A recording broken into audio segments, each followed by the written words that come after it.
Hello అండి అందరికీ welcome back to our channel. ఇవాళ కమ్మని పాలకూర పప్పు అండ్ ఫంక్షన్ స్టైల్లో ఎలా చేసుకోవాలో చూపిస్తున్నాను. నేను ఇక్కడ పెసరపప్పు యూజ్ చేస్తున్నాను. కందిపప్పు అయితే ముందే నానబెట్టి పెట్టుకొని కుక్కర్లో ఉడికించుకోవాలి. నార్మల్ గా పెసరపప్పు అయితే ఇట్లా ఉడికించుకోవచ్చు. ఫస్ట్ కరెక్ట్ కొలతతో చెప్పాలంటే ఒక 100 గ్రామ్స్ పప్పును తీసుకొని 3 or 4 టైమ్స్ క్లీన్ చేసుకోవాలి. ఆ తర్వాత కొన్ని వాటర్ వేసుకొని ఒక హాఫ్ స్పూన్ పసుపు, ఒక 2 టేబుల్ స్పూన్ల ఆయిల్, ఒక కరివేపాకు రెక్కను చీల్చేసుకొని ఇలా మెత్తగా ఉడికించుకోవాలి. మెయిన్ గా ఫంక్షన్ స్టైల్లో పప్పు రావాలంటే ఎల్లిపాయ, పచ్చిమిర్చి కారం కంపల్సరీ రుబ్బుకోవాలి. ఒక 10 దాకా పచ్చిమిర్చి, ఒక 15 దాకా ఎల్లిపాయ, కొంచెం జీలకర్ర వేసుకొని మిక్సీ పట్టి పక్కకు పెట్టేసుకోవాలి. ఆ తర్వాత ఇలా వెడల్పు ఉండే గిన్నె తీసుకోవాలి. ఒక 2-3 పావుల ఆయిల్ వేసుకొని ఆయిల్ హీట్ అయిన తర్వాత జీలకర్ర, ఆవాలు, ఎండుమిర్చి, కరివేపాకు, పసుపు, కావాలంటే ఇంగువ కూడా వేసుకోవచ్చు, లేకపోతే స్కిప్ చేయొచ్చు. మంచిగా కలిపేసుకున్న తర్వాత పాలకూరను మొత్తం అలా పెట్టేసుకోవాలి. ఫస్ట్ కలిపితే మొత్తం పాలకూర కింద పడిపోతుంది. ఒక 4 కట్టల పాలకూర తీసుకున్నా నేను. ఇలా మగ్గించుకున్న తర్వాత పైకి కిందకి కలుపుకోవాలి.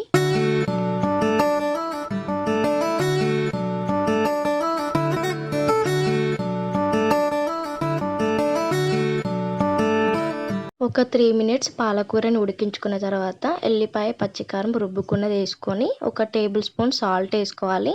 అంటే టేస్ట్కి తగ్గ వేసుకోవాలి సాల్ట్. కొంచెం కలిపేసుకోండి.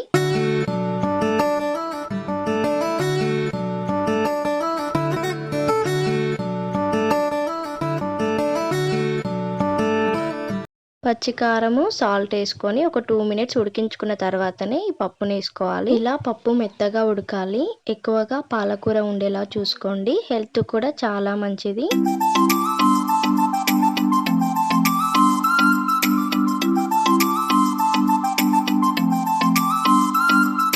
పప్పు వేసుకొని ఒక 2 మినిట్స్ ఉడికించుకున్న తర్వాత చింతపులుసు వేసుకోండి.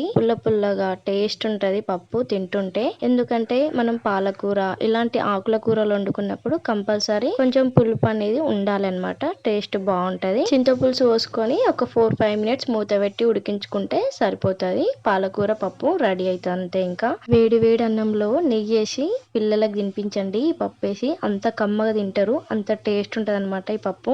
ఒకసారి ఈ స్టైల్లో చేసి చూడండి. వీడియో నచ్చితే తప్పకుండా సబ్స్క్రైబ్ చేసుకొని లైక్ చేయండి, షేర్ చేయండి, కామెంట్ చేయండి.